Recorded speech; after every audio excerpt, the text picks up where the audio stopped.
welcome back to Lina's Kitchen. Apa khabar semua? Lina harap kawan-kawan semua sihat sejahtera. Okey, hari ini Lina jumpa anda semua dengan resepi yang baru. Hari ini Lina nak buat minuman mango sago. Yes, minuman mango sago ni sedap untuk diminum dan memang senang pun untuk dibuat. Sebelum kita tengok apa dia bahan-bahan, siapa-siapa yang belum lagi subscribe untuk Lina's Kitchen, jangan lupa untuk subscribe dan jangan lupa untuk like and share this video with all your friends. Sekarang jom kita tengok apa dia bahan-bahan. Jom.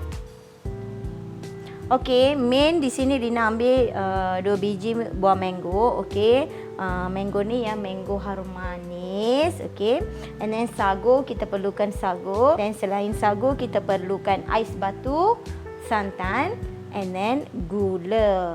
Okey, santan tu kita kena masak dia atas api yang perlahan. Kita kena panaskan santan tu. Masa tu kita kena masukkan gula. So sekarang kita potong dulu mango.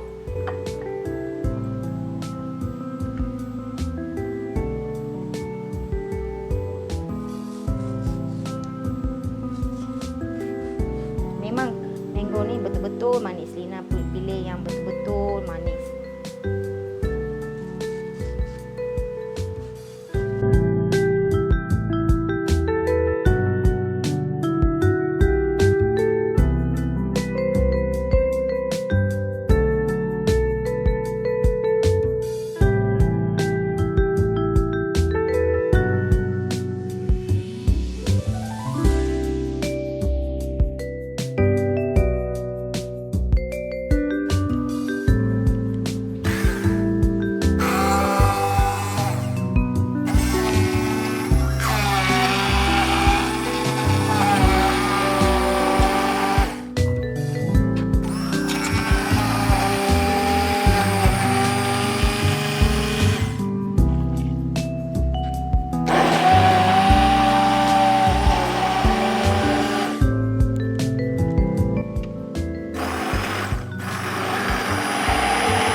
Di sini Lina ambil santan.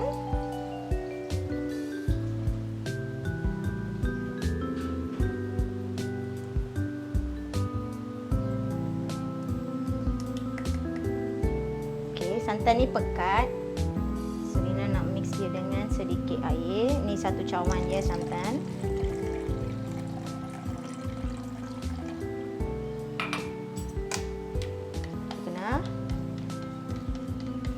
Panaskan.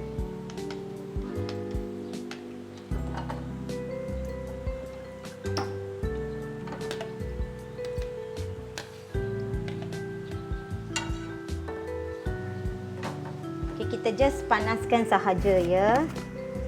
Kemudian Lina nak masukkan lebih kurang 2 tablespoon gula.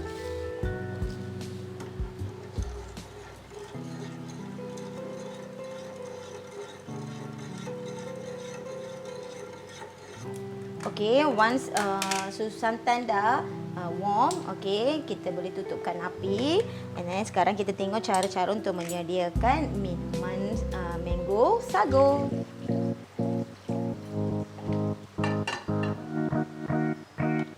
Okey, first kita masukkan ice cube.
kawan-kawan, begitu je lah cara untuk buat sago mango.